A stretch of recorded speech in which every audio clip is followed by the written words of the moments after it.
13 ways the metaverse is going to change travel as we know it. I'm Chris, this is Yellow Productions. I do travel guides that are fun, informative, and entertaining. And first, why am I doing this video? Well, there's been a lot of buzz about what the metaverse is. And if you don't know what it is, I'm going to explain it. But the buzz has been that business travel is dead. All hail the metaverse, this universe that we're all going to be in virtual reality, where we're all connected, and so we'll never need to travel, maybe for leisure, but maybe even not for leisure. The metaverse is going to replace that, but certainly for business travel, we will never have to get together in physical rooms anymore, because virtual rooms will be so much better than those physical rooms. And so in this video, I want to talk about, is that really going to be the case? Is the metaverse going to replace travel entirely?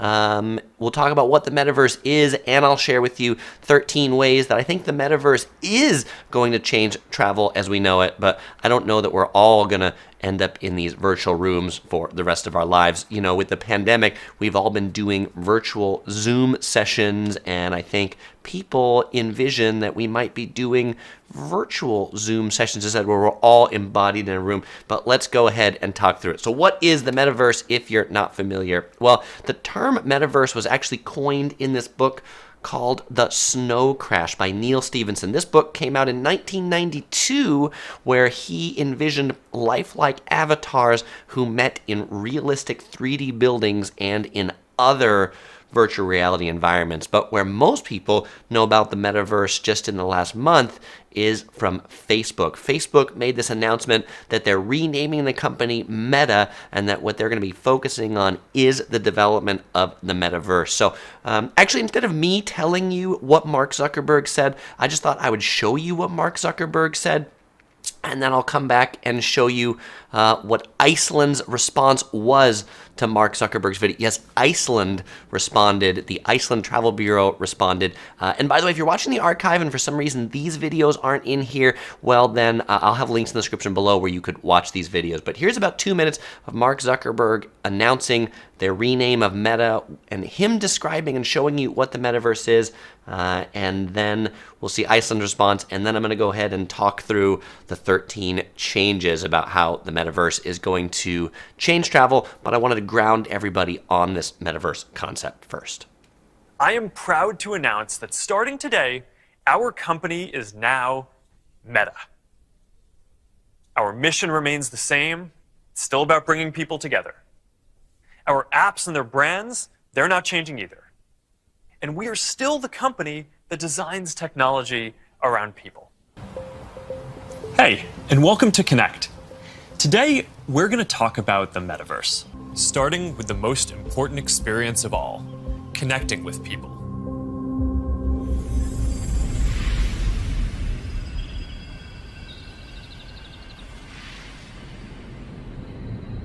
Imagine you put on your glasses or headset and you're instantly in your home space. It has parts of your physical home recreated virtually, it has things that are only possible virtually, and it has an incredibly inspiring view of whatever you find most beautiful. Hey, are you coming? Yeah, just gotta find something to wear.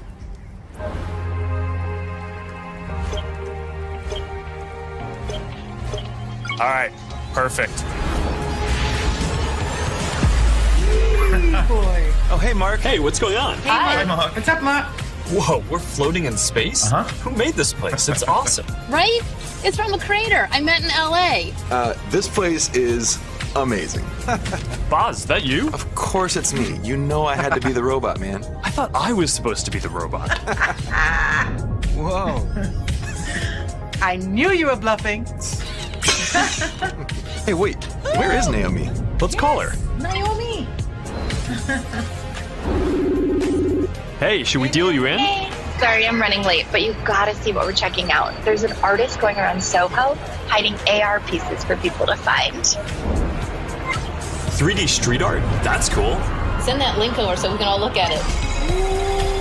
This is stunning. Okay, that is something. That's awesome. Oh, I love the movement. Wait, it's disappearing. This is amazing. Hold on, I'll tip the artist and they'll extend it. Wow. So Facebook, now known as Meta, is imagining this universe where there's augmented reality, virtual reality, mixed reality, social interaction, online purchasing, shopping, work, online gaming, and you can get together and play poker with a space crab. That is kind of the shortest definition I can give of what Facebook, again now Meta, is envisioning with the metaverse.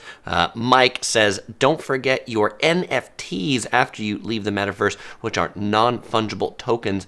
I'm going to talk actually about non-fungible tokens after we go through the 13 ways that the metaverse is going to change travel. So I saw that video that Mark Zuckerberg did, and then a couple weeks later, or even a few days later, it was really quick. Iceland Travel released this response, and then it was also after I watched this one and read the articles, and I'm like, I need to make a video talking about this because I think Iceland's video was so hilarious. This one's 2 minutes. I hope you enjoy this one from Iceland. Hi, and welcome to this very natural setting. Today, I want to talk about a revolutionary approach on how to connect our world without being super weird. Some said it's not possible. Some said it's out of reach. To them, we say it's already here. Seriously, look, it's right here. And what do we call this not-so-new chapter in human connectivity? The Icelandverse.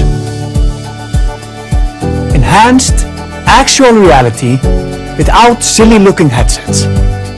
In our open world experience, everything is real.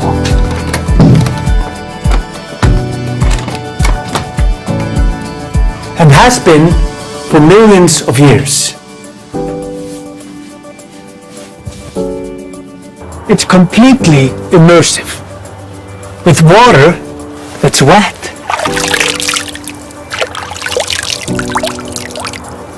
With humans to connect with. You're human, right? Isn't she funny? In the Icelandverse, there's real moss you can look at, but please don't touch. It's very delicate. Skies you can see with your eyeballs. Volcanic rocks you can caress. Really big geysers you can observe from a safe distance. Birds you can watch. They're really cute, but a bit stupid. Waterfalls you can stand near, like this one, that one, this one, that one, and even this one. Horses you can ride, with hair you can touch. The Icelandverse is a world with possibilities so endless, they'll be here forever. So join us today, or tomorrow, or whenever. We are really easygoing. Now, please enjoy our logo.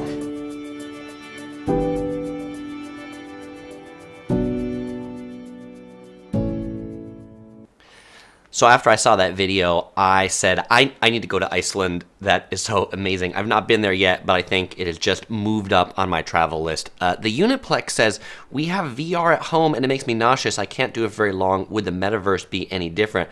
I think the experts' view, the futurist view, is that eventually VR goggles won't make people nauseous, but for sure today they do. Most people in VR can't be in it for longer than 15 or 20 minutes before they start feeling nauseous today.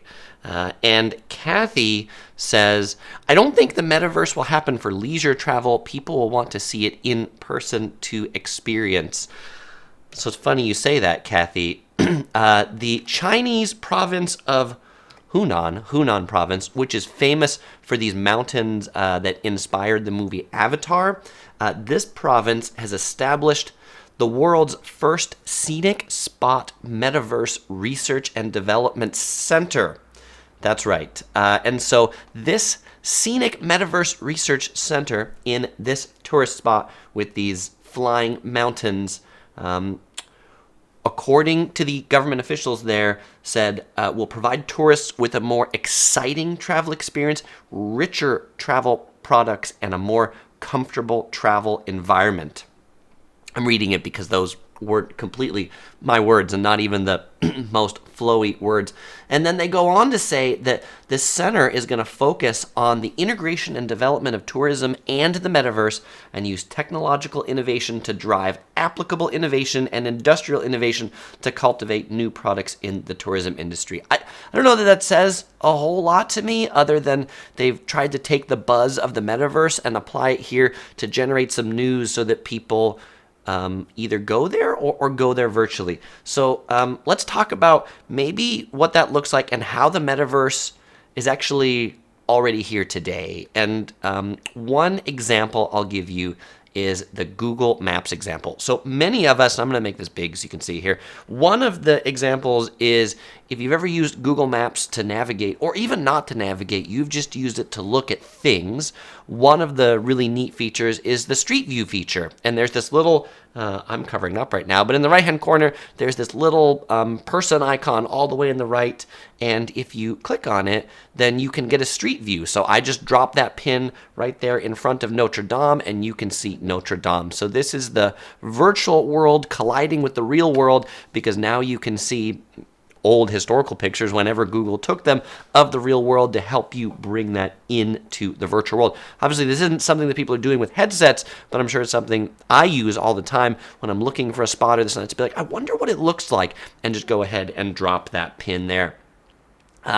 Now, another thing that we're all using today that I think is a little bit of a metaverse thing are QR codes for menus at restaurants. If you've eaten out at restaurants lately in the pandemic, particularly here in the US, they've all got these QR codes on the table. They're not giving you physical menus anymore. There's this menu that doesn't exist physically, that's out there in the virtual world that you need to look at to then order your food in this physical place. So that's another one of those, like the metaverse today, that we've all used that maybe we don't ever think about it. I still think it feels kind of weird when there's no actual menu. And if restaurants offer to be like, hey, are you okay with the QR code, or do you want an actual menu? I'm one who actually takes the actual menu. The rest of you on the live stream, what do you think? Do you like the QR codes, or do you like the actual menus? Should those come back? Okay. So now let's go ahead and talk about what was in my thumbnail, which is virtual reality tourism. So virtual reality tourism is what you really saw there in Facebook's announcement, Meta's announcement, Mark Zuckerberg's announcement, where he was playing poker with the space crab. That space crab poker, this is definitely virtual reality, right? Mark donned the virtual reality headset and went into this virtual reality place. And in the hour-and-a-half keynote, he introduces the fact that you don't have to go to these tourist destinations because you could experience them in virtual reality. You can experience them in the past in virtual reality. Why? When you go to the Roman Forum, or why even go to it? Well, if you go to it, you just see what's there today. But in virtual reality, you could see what it looked like 1,000 years ago when it was hustling and bustling. Now, what's that experience actually look like today? I think the number one use case for VR tourism today, how people are actually using it, is 360-degree video. YouTube certainly has a big feature of that. I've produced 20 or so virtual reality videos. But they've never really caught on. There are some people who like the Yellow Productions 360-degree videos, people who have headsets, people are really into tech. And during the pandemic, my Disneyland 360 video really caught. Like it shot up like this because people couldn't go to Disneyland. As soon as Disneyland opened up again, my views on that have just gone down tremendously. And there's a lot of people who ask me, Chris, can you make more 360-degree videos? We really like them. I would love to for those people, but unfortunately, the rest of YouTube doesn't seem to like them all that much. And so for now, I'm probably not going to be making a lot more of those. I think the other thing that keeps those limiting is that when you watch a 360-degree video, you are limited to whatever track I took you on, and you can't really go and explore yourself. I think VR tourism will change quite a bit when it becomes a photorealistic experience of the place, and you can actually decide where you want to go instead of me taking you through the parts of Disneyland that I want to go to, right? Like I pass by a shop and people are like, Chris, how could you pass by that shop? That was the Star Wars shop. can you go back in there and shoot another one, as opposed to like, oh well, there's an experience that now you can just go check it out. And in the Facebook announcement, I didn't show it, but they show somebody at a concert and them inviting their friend virtually into the concert with them. I don't think that's going to be one that's going to happen anytime in the near future as well. The concert organizers definitely wouldn't like you inviting your virtual friends to attend the concert who haven't paid to be there. I think the second virtual reality use case that will change travel eventually is virtual reality hotel rooms. One of the things I do on this channel is I do hotel reviews. And I do hotel reviews because I really wish I could have seen what that hotel looked like to help me make my decision. And so I make these videos for you so that you can help make your decision based on what I saw. And going to hotel websites, they're never really good depictions of the rooms, really. Like, I feel like I look at the hotel websites and I always discover something different when I get to the actual room. As a consumer, I wish there was some better depiction. Put on my headset, walk around it. This is the room. This is the more expensive room. This is the room with the view. This is how this room you're going to look. This is how this room you're going to buy is going to look to help inform those buying decisions. But I don't know that hotels actually want that, since they don't do a good job of depicting hotel rooms right now. And even a lot of the big hotel chains, when they do their corporate videos about their hotel chain, it rarely features hotel rooms. Instead, it features hotel common areas, the pool, the beach that it's on, and rarely the rooms. Am I the only one that wants to know more about the rooms?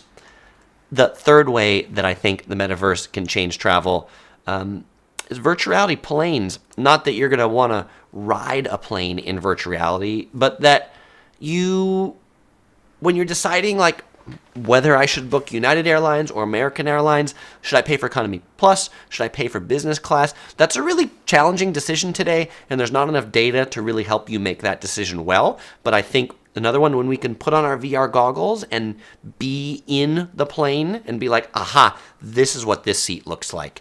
And this is what this seat looks like. This is the leg room I have. This is if I sat in the bulkhead seat. Oh, this is the business class seat. This is a lot nicer than the economy class seat. Will your carry-on fit in the overhead? Today, you've got no idea, but in virtual reality, you could conceivably take that carry-on and try to fit it in there, and you'd know whether it actually fits or not. Just put it up there in the carry-on. We don't need to limit it just to VR planes. We could have cruise ships too, right? What's my room look like on the cruise ship? What's the cruise ship look like? See all of that in virtual reality. The fourth and last virtual reality improvement that I see coming out of the metaverse is the notion of VR travel agents. Chris, what's a VR travel agent? Well, travel agents used to be big things in the past. They've sort of waned lately, especially with the pandemic when people aren't calling them. But I think there's still a use case for travel agents, particularly because I've seen Expedia opening up all these cruise ship centers where people can go and book cruises in a physical environment, because there is a percentage of the population that doesn't like to book things online, that doesn't want to talk to somebody, that wants to go to a place and thumb through a book like you might at AAA, show me what that looks like, show me in a big map what the cruise ship looks like, show me pictures of my room, tell me about the expeditions that I could go on. And I don't think you have to go to a place to do that. I think that could be definitely something accomplished in virtual reality, where you sit at your desk or on your sofa, put on your headset, and have your just full bandwidth conversation with your travel agent to help you plan for that leisure event that you're going on. I don't think that virtual reality is going to replace leisure travel anytime soon. I also don't think it's going to replace business travel anytime soon, because there's just a lot that goes into in-person, the food, the smells, the experience. If you stand in front of a waterfall, do you get the same feeling in virtual reality? I don't think you do. But the area that I do see the metaverse really helping now is in augmented reality. So I'm going to talk through some more things here. 9 more things. We talked through 4. There's 13. There's 9 more things about how the metaverse is going to help us with augmented reality on our travels. But first, I want to go to some comments from the chat. Stamford Bridge says, I do love that YouTube lets me visit a city like Kennesaw that I probably won't be getting to anytime soon. I think that is great. And so, yes, when I divide like YouTube travel channels, I'd say mine is probably the one to be like helping you plan your travels or maybe deciding to go someplace. But there are certainly people who make videos about destinations that you would never go to. And you're like, it is really interesting to watch you being at this place because I'm never going to go to that place. Alex says, the virtual experience could also serve as a pre-trip research and planning for sure. How close is this together? How do I go through it? I'm going to talk through a little bit of that in the augmented reality piece. Joanne says, thanks for another interesting stream. Thank you. Mike says, great for hospitals or dentists. So that if you're at the dentist and you're bored, you can put on your VR headset and go someplace else instead of maybe looking up at the really cheap picture they have in the ceiling about some waterfall. By the way, what is Chris drinking today? Chris had lunch at Amorcito, a new taco shop here in Costa Mesa, and I am drinking their watermelon strawberry aqua fresca. It's pretty good. Joanne agrees the virtuality makes her nauseous. And Kel says in real estate, they have a lot of virtual tours if you're interested in looking at homes to buy. For sure they do, Kel. There's still, I feel like, tours that are a bit on a track as opposed to ones that you get like the 3-dimensional house that you can just kind of like walk through. Why do you ever need to go there if you could have that fully thing, right? The virtual tour they give you, still the one they want to give you, right? Shows you the good part of the house and not the bad part of the house. Obviously, those are things to come, I think, but the marketeers are going to figure out how to give you that 360 experience that you, again, don't see the bad parts. All right, and Kel likes the idea on the planes. Brandon says, I drive in VR in a game called Gran Turismo. Mike says, cryptocurrency, metaverse, NFTs, a whole new vocabulary. It sure is. Stamford Bridge points out that VR views of hotel rooms won't really tell you if the sheets are stained, if the shower works, if the hall is noisy. They'll show you the ideal rooms, not necessarily the reality. That's true until the Yellow Productions VR view of the hotel room comes along, and then I'll show you all those things. You're right. The ones the hotel provides, just like that house, are going to be the one that they want you to see. Diane says, I can see VR tourism being a game changer for disabled and elderly people. Again, yes, those are the people in the category of, I can't get there, I can't get to this place, I can't even walk down the forum. For sure, it's a better experience than nothing, but it's probably not going to replace the people who do want to go there. Mike says he might prefer the virtual family Thanksgiving. Don't have to get on the plane. There you go. Couldn't you just do that over Zoom? You know, in the pandemic, at the beginning of the pandemic, we actually did that for some dinners with our friends. We sort of like would have dinner at our table and join them in the Zoom call and just put it at the other end of the table. I don't know. Did anybody else do that? Are we just complete dorks that way? And Brandon is surprised it's not tea today. I can't drink tea every day. I decided to get something different for all of y'all. All right, so now let's go ahead and get into some of the augmented reality use cases that I think are benefiting travel today. And so first, virtuality versus augmented reality. You know, virtuality is when you put on the headset and you can't see anything except the virtual world.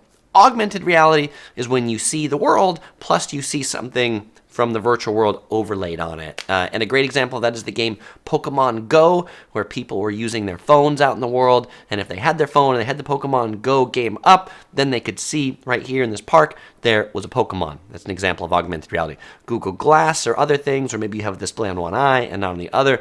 Other examples of augmented reality, bringing something the computer knows into your view so you can see it, but maybe not everybody else can. So, this is the first augmented reality use case, but it's the 5th total use case about how the metaverse is going to change travel. And so the first one is the metaverse helping you with what are you looking at? How many times have you been on travel someplace looking at something going, this looks cool, I wonder what it is. Is there a plaque? Is there a name? Can I figure out something? What if you could just point your phone at it and your phone could tell you about it. And what if I told you that that actually already exists? Because in fact, it does. Google has this app called Google Lens, and one of the really neat things about Google Lens is if you bring it up on your phone, you can point it at something and it'll tell you what it is. Now, it was originally for things like to tell you that this is a cat or this is an apple, but Google's been developing the Places feature to help you identify places and information about the place.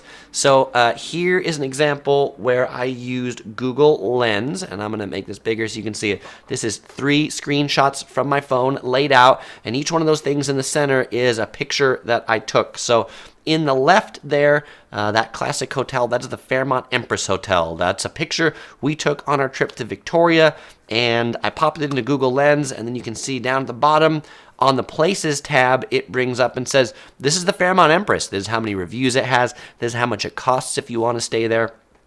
Now, if you look at the picture in the middle, that's the Capilano Suspension Bridge. I released a video on that just recently, and that's a picture of the Capilano Suspension Bridge, and Google correctly identified that that's what it was. No magic there, just, I called it on the picture. You could do that in person. Hold your phone up, and it would bring up the same display. Now, there was a second suspension bridge that we visited, that picture on the right. Can you tell that that picture on the right is a different bridge than the picture on the left? Google can. Google correctly identified that was a second suspension bridge in Vancouver called the Lynn Canyon Suspension Bridge. I think this technology is pretty amazing. So if you haven't tried out Google Lens, do it, especially when you're on travel, because it'll help you know what you're looking at. And actually, earlier this year, Google, to announce the launch of Google Lens Places, they hosted free walking tours in Bristol, Liverpool, and London, where they basically stopped at the destinations and told people like, hey, instead of me telling you about it, why don't you just hold your phone up to it and Google Lens will tell you about it. Yeah, I don't know that that's how we're going to change walking tours, right? For the tour guide to just say like, hey, why don't you take a look at it? But kind of an interesting PR stint for the launch of that new feature.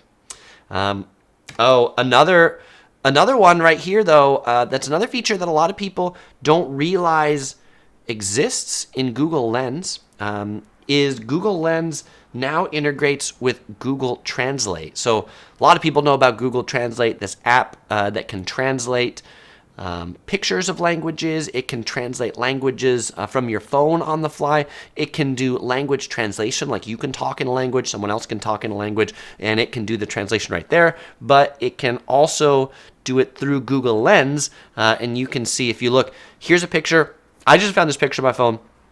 I didn't even know what this picture was. And this picture, because Google Lens told me, this was a picture of the Chinatown Gate in Boston. I was in Boston. I took this picture. And then you can see on the right, when I use the Translate feature in Google Lens, it comes up and kind of incorrectly translates the words for public for the next day on the actual Chinatown Gate, but it did do a good job of translating the hot pot restaurant over there to tell you that was Beef Hot Pot City. So obviously still a work in progress. The metaverse isn't done, but those are pretty cool features. I use this feature all the time in hotels in foreign countries when I have no idea what the air conditioning or heating controls are because they're all in another language. I point my phone up to it, and the phone does a pretty good job of translating, like this is mode, this is fan, because they're pretty simple words. And Meritocratic Mafia says, does Google Lens combine with location service? I don't think it's smart enough looking at pictures alone. All of those things I showed you were just pictures alone. So in fact, it is smart enough based on pictures alone. Yeah, that's it. I just pointed it at the picture. Not particularly using the location data. While Google Lens seems amazing, it is pretty amazing. Kathy says it is clever as well. Okay, now the thing I would really like to see Google Lens be able to do, so this is like a future thing, and I think the metaverse, when it really gets here, is going to do it for us with additional augmented reality about the metaverse, knowing more about the physical environment, is in places like Japan.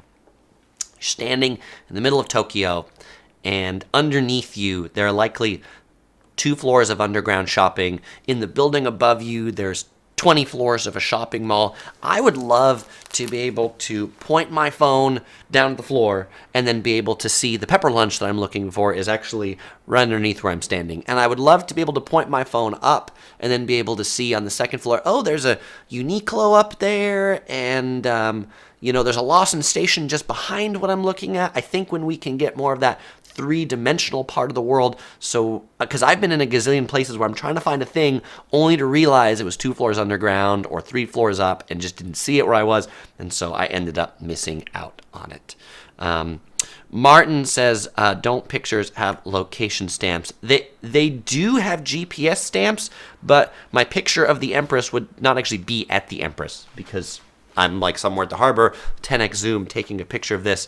And so I could certainly see combining some of those things together, but I can guarantee you my picture of the Boston one did not have any location because I took that one on a camera without GPS that I then uploaded to Google Photos that I then pulled down to do this. So that one did not have the location information. Okay. The 6th way that the metaverse will change travel as we know it is to help us answer the question, where am I going? And this is one that Google is also doing a lot with Google Maps Live View. If you're not familiar with the Google Maps Live View, it is a view where in Google Maps, when you're walking and you're doing walking directions, it will actually split the screen in half. On the bottom half of the screen, it'll show you a map. On the top half of the screen, it will use your camera to basically overlay the directions on top of it. Chris, what are you talking about? Well, how many times have you been someplace and you've been like, I'm looking at my map, where do I actually turn? In this case, you can hold your phone up and it'll overlay, here's some arrows to turn left down this alley. And as you move your phone around, those arrows will change. Or if you're like on the right side of the street, I'm trying to look for an establishment. I'm in Thailand. I don't understand the Thai. Where is it? You can hold your phone up and it will have a marker on the actual place that you're looking for. And so that's actually a feature that's there today. I think this would be really useful also in indoor situations, in like train stations to help you go 2 floors down, go 2 floors up when you're looking for the platform. When you're at a busy train station trying to figure out, how do I transfer? When you're at a busy airport, instead of looking at your phone and trying to decipher a map this way, you could just hold it up and it could show you turn left here, go up this escalator. And I think that would be pretty neat when that's all fully built out. I mean, wouldn't it be neat when you're in an airport, instead of having to ask an airport employee where the bathroom is, you could just ask your phone. You could say, hey, Google, where's the bathroom? Hey, Facebook Metaverse, where's the nearest place that I can get a bottle of water? And just get an answer out because the Metaverse is going to know more than we can fit in our little Peasley brains. Okay. And then Stanford Bridge says, how do I pull up the live view on Google Maps? You have to go to walking directions, and then from walking directions, you can pull it up from there. Okay. Number 7. So you have to navigate and do walking, and then you can get to the live view.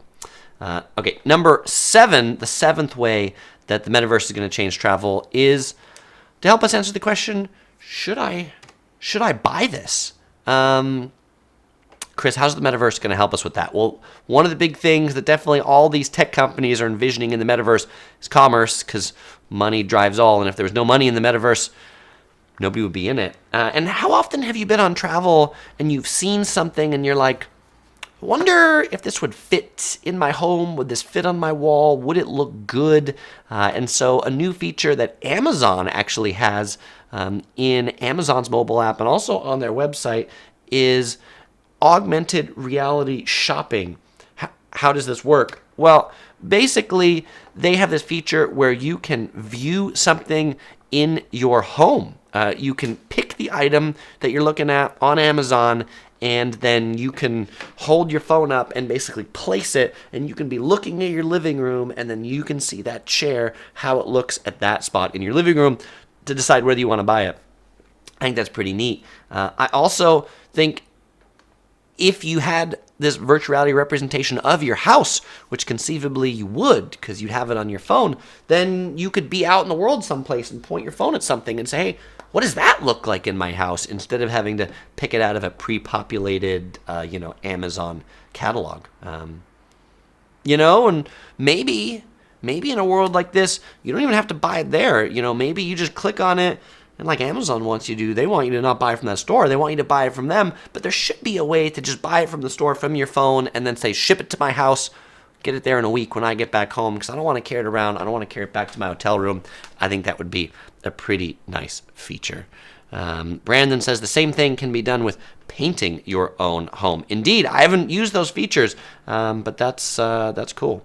Remy says, how about it links to body sensors and the glass will just suggest the bathroom without you? Remy, I love how you're thinking. And it should do that, right? It would say, I can see you need to use the restroom. The bathroom's on your left. Great point. And I can see you're hungry. And I know you've been to Chicago Airport before. If you want to get back to that place that had the really good tortas, just turn left right here. But you better get there in 15 minutes because they close at 6.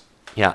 Or, you know what? They got a really long line. So if you want to get there and you want to get there to your flight, you need to get there pretty soon. Those things will all be pretty neat when that reality comes to happen. The 8th thing that Google, oh, by the way, that was like the augmented reality view of a crib in your room, like if you pick that up, and what does that look like?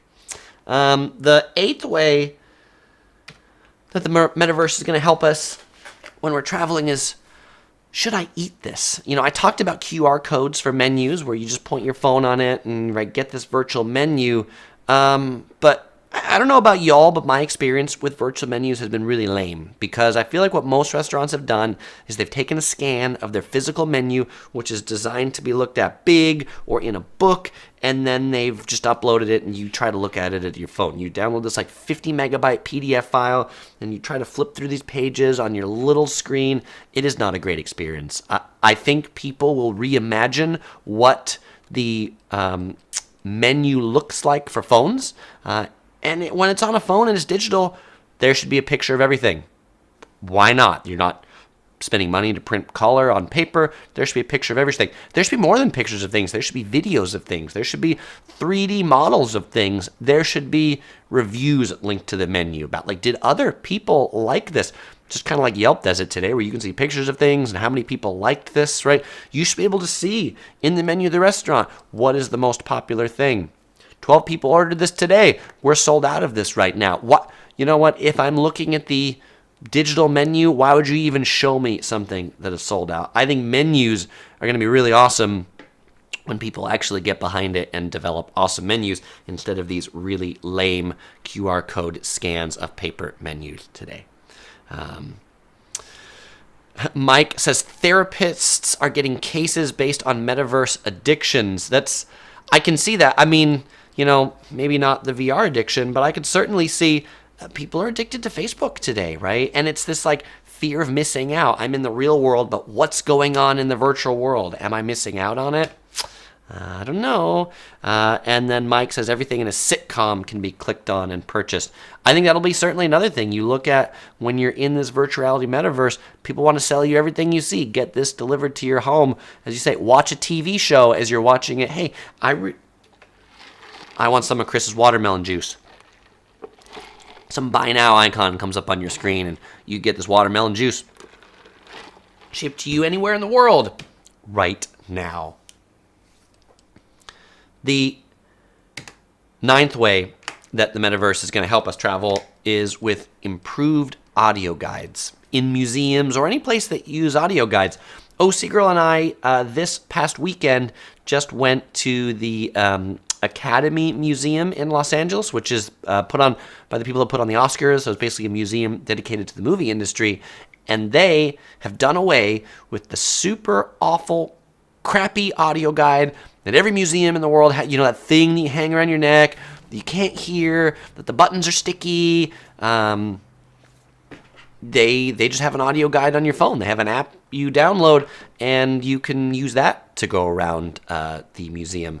But putting like a number in, or putting in like I'm at this place, that is so 2000s, right? The metaverse answer is going to be have your phone, have your AirPods in, have your wireless headphone in right here, and as you walk around the museum, have it just tell you, hey, the thing that I see you looking at right now is this. Do you want to know more about it, right? And have the audio guide essentially be able to have a conversation with you. And this isn't actually that far from real reality, because one of the things in the pandemic that was really popular is making virtual reality or metaverse versions of real museums. And so Google had a whole project to do that. Here are some of Google's virtual recreations of real museums, but they've recently added an audio guide option to them so that as you walk around, and the spot in the middle, as you walk around the museum, there will be these little speakers on the floor, and as you just walk into in the virtual world, then the audio guide starts to talk to you, right? There's no reason that only has to be in VR. That can be in real reality too. I think that like some extra ways that that's going to be even more awesome is when people start actually synchronizing audio guides between devices. How often have you been in a museum with someone else, your travel partner, compatriot? You're listening to an audio guide, they're listening to theirs, you're wondering if they heard the same thing you did. You get to a thing and you tell them like, hey, we're on number 5 now. It should just be synchronized together. You should be able to like all listen to that same experience at the same time so you can then talk about it at the same time. Mike Hess says it's like the Ready Player One museum. A lot of these concepts are like from the movie Ready Player One for sure. Kid Blue Creation says soon it will be like Minority Report with businesses scanning our retinas and recommending products based on our shopping behaviors. We're probably not that far from it, you know, or maybe not recommending products at a business or, you know, at a museum to be like, hey, well, I saw when you went to this other museum, you really like this exhibition, so you might like this exhibition at this museum. Or you go on a floor and you miss something to be like, hey, did you really mean to miss that gallery? Are you leaving this floor already? Stanford Bridge says, as a vegetarian, I sometimes find myself being a little timid in foreign countries because I don't know the ingredients. A feature that tells me what a dish contains would open up possibilities for me. That'd be fantastic, Stanford Bridge. There's no reason why they couldn't do that, right? And that's always a question where you look at something and it's got this really lame description and you're like, what is, you know, crouching tiger, hidden prawn at the Chinese restaurant? Like, what is that dish? So it would be nice, and there's no reason in a digital menu there can't just be more and more information for you to dive into. So the 10th way that I think the metaverse is going to improve travel is with what I call the meta tour guide. Chris, what is the meta tour guide? Well, we talked through audio guides in a place, but why does that have to be a pre-recorded audio guide? Why can't that actually be an actual person guiding you through the museum or through a city, but they don't actually have to be there with you? I don't know about you, but some of the best experiences I've had in places are when I've had a guide along with me. And yes, you know, a personal guide costs a lot of money because they got to come there, they got to come out of their shell, they got to come out of their house, they got to get down there. But what if an art expert could guide you around the Louvre Museum in Paris without ever having to leave their house? They're just that hologram that walks around with you and tells you about what you're going to see. I think things like that will be amazing. And, you know, they probably won't be a hologram right there, but, you know, if you've got a camera like the new Ray-Ban sunglasses that Facebook came out with that have a camera in them all around, your tour guide could easily see what you see and tell you, like, have been there before, look to the left, look to the right, and then tell you about what you're seeing. And you could ask questions and have that conversation. As these things start to happen, really the test of is someone crazy becomes harder, right? As someone's talking to themselves in a museum, you're like, are they crazy? Are they talking to somebody? Or are they really talking to somebody, you know? The 11th way that the metaverse is going to help change travel in the future is to travel back in time. We talked through this one a little bit earlier, but this concept of when you're someplace, you're standing in front of the Forum in Rome that's all crumbly, or you're standing in the Colosseum. I wonder what this used to look like. I wonder what this looked like 1,000 years ago. I wonder what the Colosseum looked like when there were events in it, like when the floor was complete, when the lions were in there. You know, hold up your phone and be able to drag a slider and go and say, let's go back in time and let's take a look at this. You know, I think we already have some of that stuff with like Google Street View as they take pictures of buildings over and over and over again. You know, they don't have the ones 1,000 years ago, but they do have the ones starting from today and going forward to see how a store changed hands. You know, sometimes you're at a business and you're like, didn't this used to be something else, right? Just being able to call that up and be like, you know what, you're right, that was your favorite restaurant that instead now is 7-Eleven.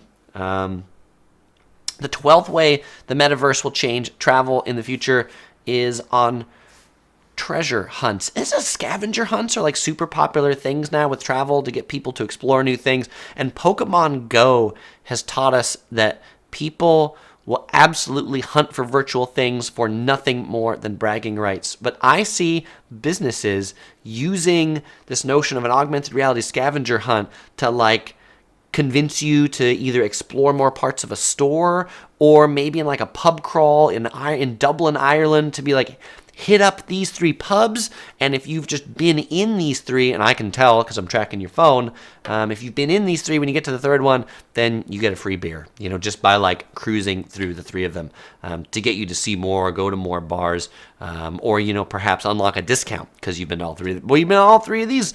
You're really thirsty now, so you're gonna get a discount at your beer at this pub. And the 13th way that the metaverse is definitely going to change the way we travel is with advertising. I'm not sure how this is going to work today, but if you read the metaverse conversation online when it comes to businesses and companies and marketing companies, they're all definitely trying to figure out what is the way that they're going to market to you, the consumer, in the metaverse, in augmented reality, in virtual reality.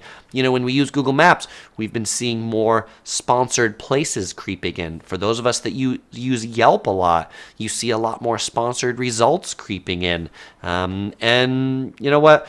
These tech companies, they hire staff, they do development. They can't do it free forever. They got to figure out ways to recoup their money. And I think the way that a lot of them have really figured out that we like it as consumers better is if we can use it for free. And, the agreement with anything for free is, okay, well, then you can take up some of my eyeball space with sending ads to me.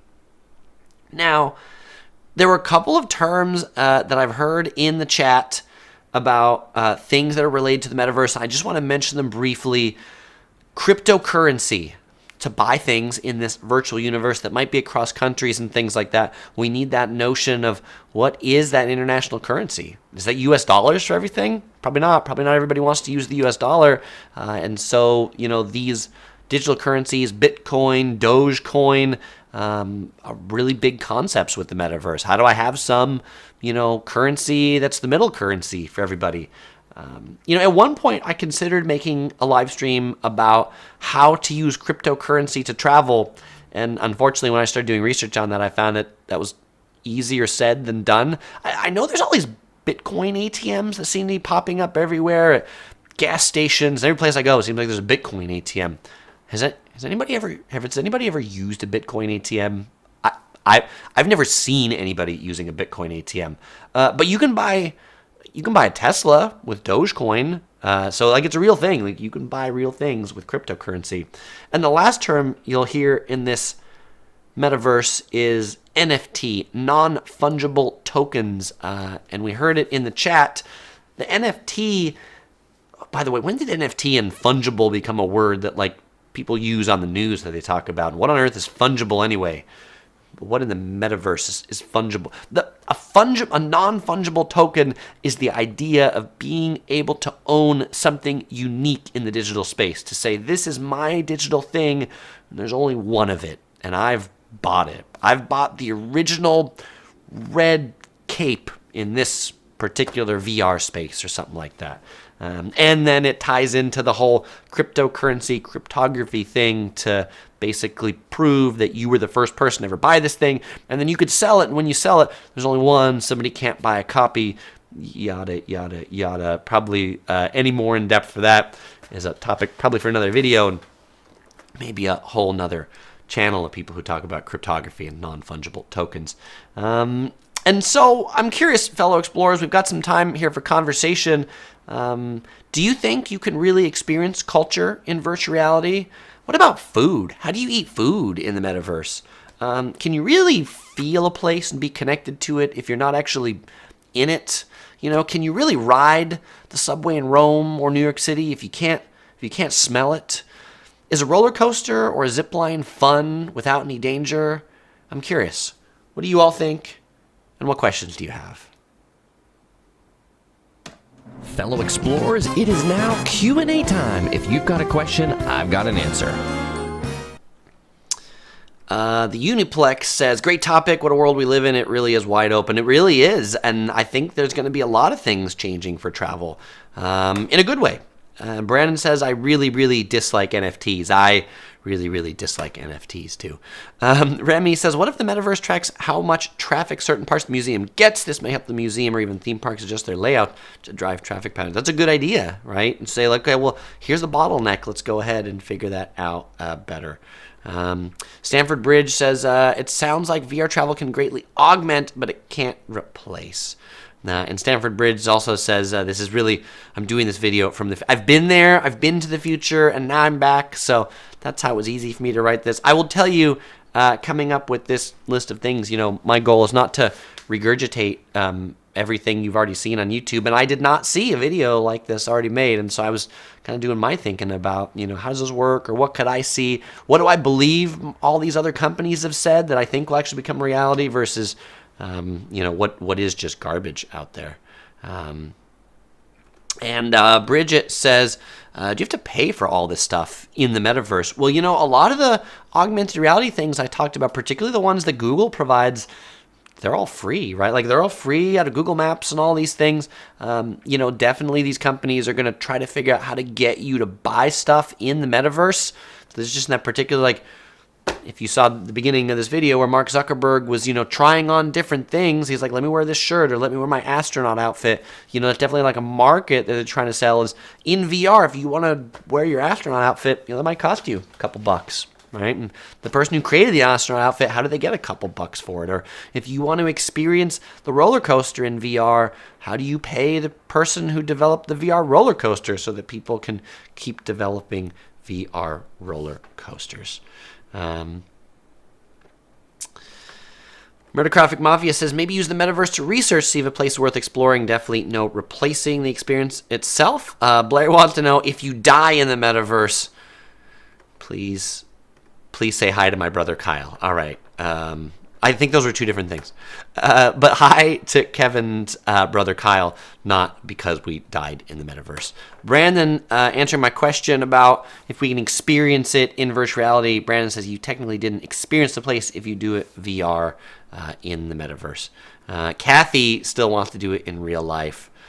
Uniplex says I would not have to worry about pickpockets doing travel by VR. That is for sure. As someone who knows about pickpockets, everything is safe right here in my little corner of the house. Stanford Bridge also enjoyed this video. Thank you, Stanford Bridge. And Brandon said the reason he doesn't like NFTs is because he prefers physical items. Yeah, just like owning something that's not real just doesn't seem real, honestly. And the term non-fungible tokens, come on. Kid Blue Creations, it works well to get virtual navigation to someplace you've never been to help create a mental map and get oriented in advance. That's a great thing. For sure. Do I turn left? How do I get there? I mean, that's a big deal in a lot of big cities, right? Like, what does that look like when I get out of the subway station? Just using that Google Street View I mentioned, I use that a lot to help me travel. Jay says, I miss interacting with each other in the real world. As someone for their day job who does a lot of interaction like this over Zoom, all those sorts of things. Talking to people like this just isn't the same as talking to somebody in an actual room. Mike Hess says, how will estates work when a person owns doesn't exist in real life? I think this is going to get really complicated. What's the law related to digital inheritance and all those things? Ali says, is the metaverse like instant transmission? I guess it could be, right? Like you can go to a place instantly because you're not really going there.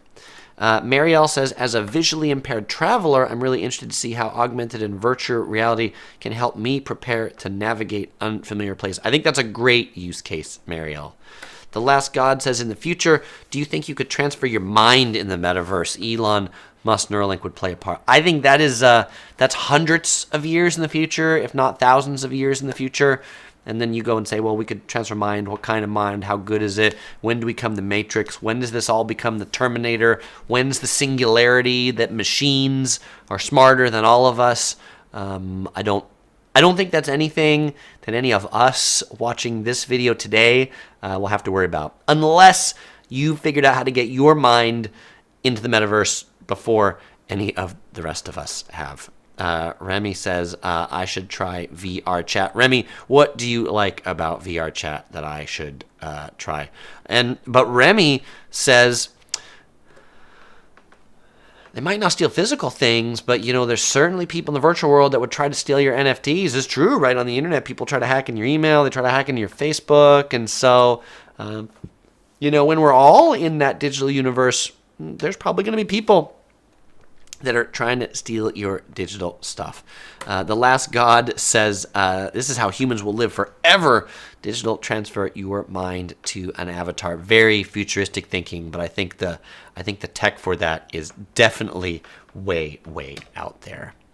All right, well, fellow explorers, it is time for the giveaway. Yes, it's the time you've been waiting for. It's time for the giveaway. In every live stream, I always give away a Yellow Productions crew shirt to somebody who can answer one of my questions. And today's question is, at the beginning of this video, when I showed Mark Zuckerberg in Virtuality, he was playing poker with a couple of humans and one space what? What was that space thing? It was like an animal, it was a robot, but it was a robot animal of what? What was that space robot animal that he was playing space poker with? If you can answer that question correctly, I will send you Yellow Productions crew shirt anywhere in the world. As y'all are answering that, I want to mention that if you're wondering when the next live stream is, because this one was on Monday, when's it going to be next week? Maybe Tuesday, I'm thinking. But if you really want to know, head over to update.yellowproductions.com, join my email list, and you will know as soon as anybody else does about when the next live stream is. And Jake gave the first answer, which is Space Dog. That is not the right answer. Keep guessing. Mike says he's joining here from Walter's World. Thank you, Mike, for coming on over. You must have seen the video we did on Myths of LA together. That was a lot of fun to do with Mark. He's a great guy. So thanks for coming over. All right. Kathy says Space Monkey. Moises says Space Monkey. The Uniplex says Space Cat, which I don't know. You know what? Let's see. Let's go ahead and take a look at what we think that. Let me bring that picture back up again. Here's the picture. Here's the picture, right there. What is that a picture of? Oh, monkey. I think it's red. So the first person who can guess a red animal is going to win. All right, keep guessing. Honestly, Bridget wants to know if we have a winner chicken dinner. We don't have one yet. Honestly, Bridget says, we know it, but we have too many shirts. Alex says space elephant. Nope, not quite a space elephant. Kevin says space panther. A lot of good guesses here. And here we go. We got the right answer. James says space crab. Whether it's a crab or not, crab is what I said at the beginning when I said you can play with the space crab. So James, congratulations. You win a Yellow Productions crew shirt shipped to you anywhere in the world. James, send me an email to chris@yellow-productions.com and I will get that shirt headed right over to you. Well, fellow explorers, it was really great hanging out with y'all for the last hour talking about the metaverse. As usual, I won't say goodbye. Usually I'll say I'll see you in the next video, but you know what? Maybe I'll see you in the metaverse.